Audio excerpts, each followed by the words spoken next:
this week, and you would have heard of the mayor of Far North, or not Far North, in actual fact of Dargaville, who stopped one of his Maori councillors, she'd just been appointed in a Maori ward actually, from using Karakia to open council meetings, and stuck to his guns pretty much over that, it has to be said. And that has been something of a cause celeb in the north, far north. But 2 days ago, yes, today's Thursday. No, yesterday, sorry. The South has risen too. At a meeting of the Otago Regional Council, a emergency meeting of the Otago Regional Council, and we're breaking this news because it will become national news, but for the moment it isn't, so we will break it for you on the platform. At a meeting of the Otago Regional Council, a meeting was forced to stop after a protest by one of the elected councillors, Councillor Kevin Malcolm, who represents the Mauraki, which is North Otago area of the Otago Regional Council, when he walked out of the opening of an Otago Regional Council meeting, thereby making it incorate. And incorate means that they didn't have enough people there to carry on with the meeting, and they had to postpone the meeting until they could rustle up another couple of councillors to get into the room. He walked out in protest. Well, that's what we're about to find out. At protest of what? And I would suggest to you that his walking out will lead to something of a walkout in many other councils in New Zealand. He joins us now, Councillor Kevin Malcolm, Otago Regional Councillor. Welcome to the show, Kevin. G'day, Michael. How's the day going up that way? It's very wet actually. You got wet in Oamaru or not? Yeah, the Waitaki Plains are overcast, plenty of rain. We need it because we've been through pretty much drought conditions, but we're having a good bounce back and some pretty good weather. Well, you probably would have got home fairly early yesterday. Yesterday you went to a meeting of the Otago Regional Council. You pulled out. I saw it. I saw it literally happen. I was on Zoom at the time. I saw you pick up your iPad, pick up your books, put them into your bag, and just very calmly depart the council chamber. Why? Well, I did, but I actually didn't get home early. What I did, I went out to the rest home where my mother is and spent some time with her, and then went down to my father down Port Chalmers to have a good chat with him, just to reassure that my thinking and my life values were still intact. And I happily came away after talking to both of them about our lives and what we truly value about our lives, that I was sticking to my values, and if my constituents want me on board, they want someone on board that will stick to their values, and I'm jolly well going to do that, Michael. And the reason why was because the Otago Regional Council has started its meetings without a motion from its councillors, but with a karakia. Yes? A Maori, spiritual greeting. Yes, it is, Michael. And look, one of the things that we swear at the start of every triennium is that we'll represent the people of Otago, and the people of Otago are a diverse and mixed bunch of people. And if we're going to put one part of that community ahead of another part, we're going to have no way of making progress within our society. Look, the Treaty of Waitangi says that we should be, my understanding is that we should be treating mana whenua as our equals, and I'm exceptionally happy to do that.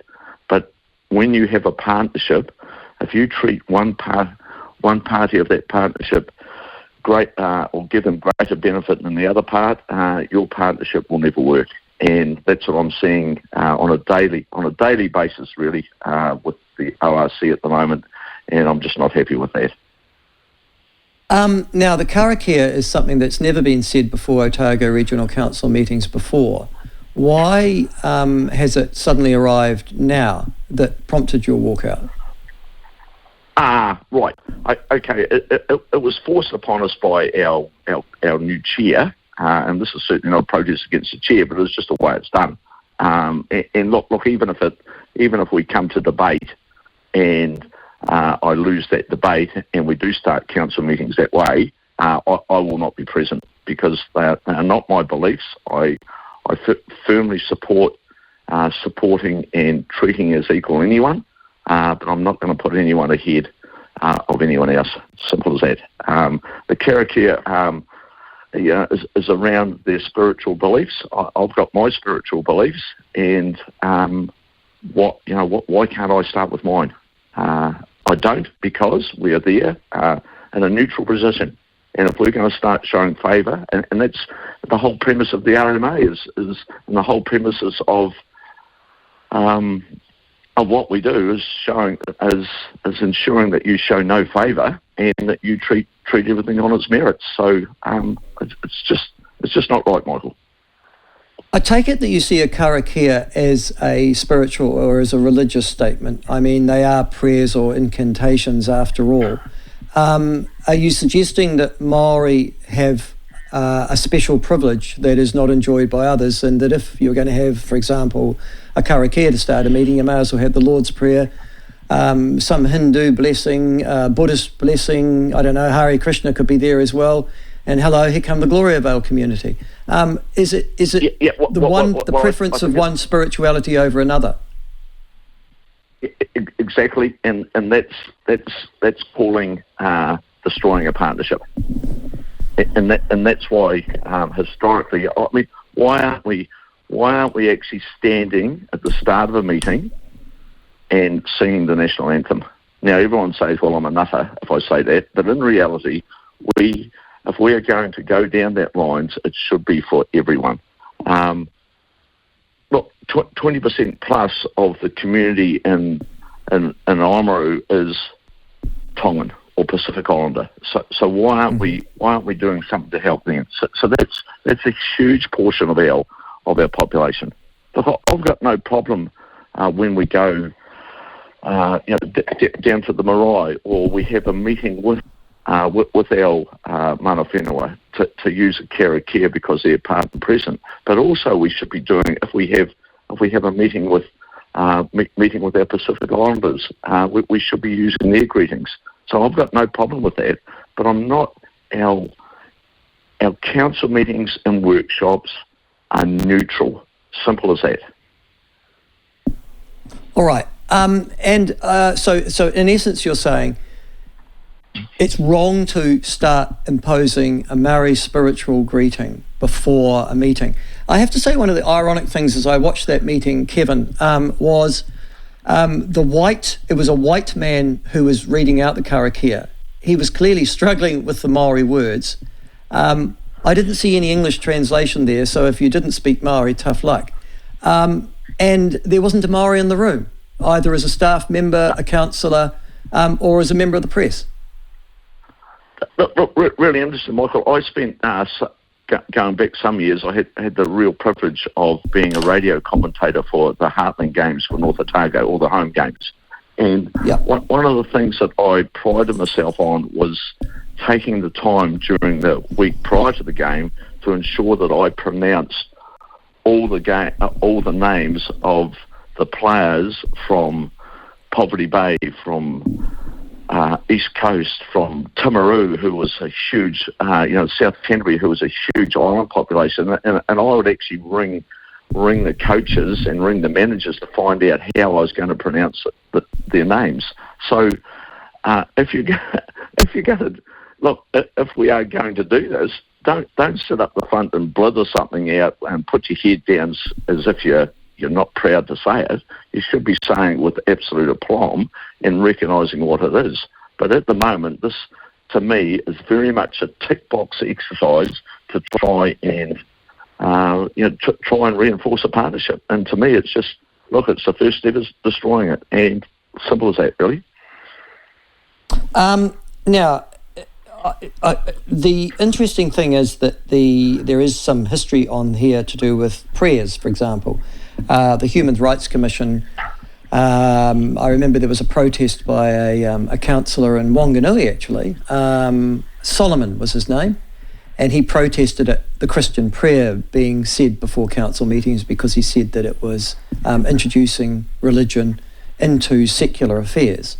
And the Human Rights Commission actually got involved in that and sought to mediate some sort of compromise. One was arranged, which was those councillors who wanted to have a prayer did so, and then the meeting started officially. Would that be a reasonable compromise to you, that those councillors who did want to have a Karakia could say it, and then officially the meeting would start? Well, tell me the official start time, and don't be late. Yeah. So if it's going to happen, if the meeting's at 2 o'clock, they say that Karakia at 2, then the meeting starts at 2:01. Well, no. If the meeting starts at 2, they can do that beforehand. Do that in there. Look, we're actually there to do the business of council. We're there to be neutral. We're there to weigh up the position of everything. Look, this is the whole RMA. Look, the whole RMA, and this is why there probably seems to be such an imbalance. People have not actually. Don't put some words around the start of a meeting to make you feel good that you're being a partner. We need to be looking after. We need to be recognising the values and cultures of all our people in New Zealand, and when we make decisions, we need to weigh that up and ensure that we're getting the best we can within any situation for their position. And it may not be always that we give them everything, but we must recognise it. And that's part of the RMA, the mana whenua of values in the RMA. And look, clearly we just haven't been doing that. Same with the hospital system. The hospital system, we're meant to be looking after everyone. Well, if a different group of people have different issues, we should be accommodating that and making that right. We shouldn't need a separate hospital for separate people. We just got to do our blooming jobs right, and that's the part at the moment. Everyone's look, let's be one people. Simple as that.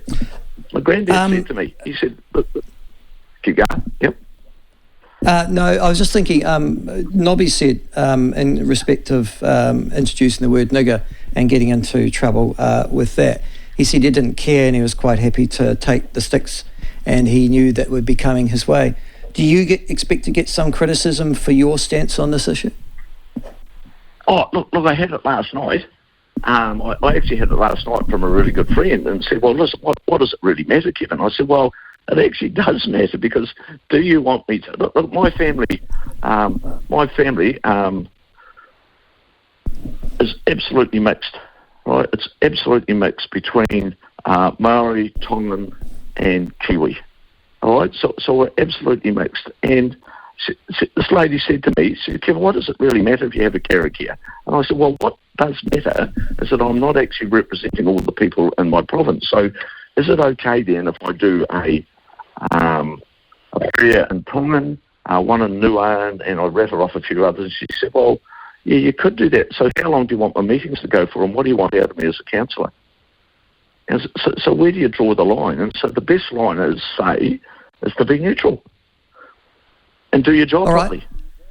And well, I guess as a general rule, you'd say that church is for church and council is for council, and the two shouldn't meet. So the idea that you put any form of religion... Look, we need to recognise the values and cultures of everyone in New Zealand. So by putting one in front of another doesn't do that. We're there to treat people equally. So let's be neutral and let's do it right. All right. Thank you very much, Kevin, for joining us this morning. That's Councillor Kevin Malcolm. He is an Otago Regional Councillor. Yesterday he took a protest just by leaving a meeting. He didn't, wave his right, he didn't call anybody any names. He just picked up his bags and left. And ironically, he actually made probably more of a statement by doing that, because he stopped the meeting dead in its tracks. Because once he'd walked out of the room, it became incorrect. This story will break. You'll see this in provincial, but also national media as well over the next couple of days. And it'll be interesting to see whether there's a movement. The reason that councils are suddenly started, can I say, putting Karakia at the start of their meetings?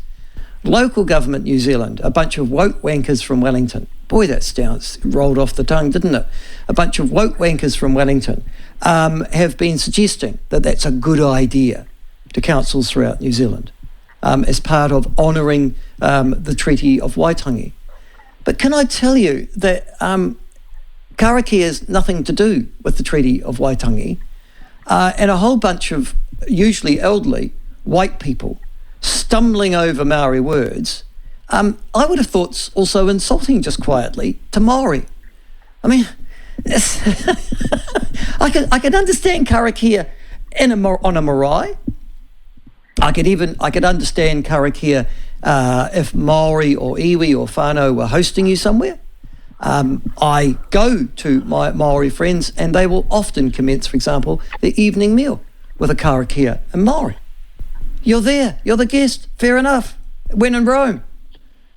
But to be honest with you, the idea that in any way, shape or form, white people should suddenly have stopped what is not their culture to commence meetings is just ridiculous. Thank you for joining us, Kevin. Thank you for that. I wish you well. Thank you, Michael. That is. Yeah. You can see how this turns out in the future. All right. Now, Karakia. What are they? Well, and that's the other thing. What are Karakia? A lot of white people don't know. Karakia are actually prayers or incantations. They're generally used, and this is the thought of them, to ensure a favourable outcome to important events and undertakings, such as at a tangi, you farewell the deceased, at a hui, at a meeting, if you start a meeting obviously, but like a regional council meeting, unveilings. However, they can cover every aspect of life. For example, you can welcome the dawn if you want to with a karakia, or farewell the day. Well, now, the really interesting thing about these incantations is that when Christianity was introduced in New Zealand in the 19th century, new karakia were written to acknowledge the Christian God and Jesus Christ. And these karakia have been used since that time. However, there's now a move towards using the more traditional karakia, which are often chanted or sung, which call upon many atua. Now you've got to remember, Maori didn't have one god; they had gods, plural, guardians, and so many of the karakia that's used these days don't actually pray to a Christian god; they're praying to the old pagan Maori gods. And there you go. So it does seem odd that you would start a council meeting anywhere in this country, a local government meeting, with a karakia, whether it was to a Christian god or to the gods of the forest, the winds, the earth, the sun, just quietly.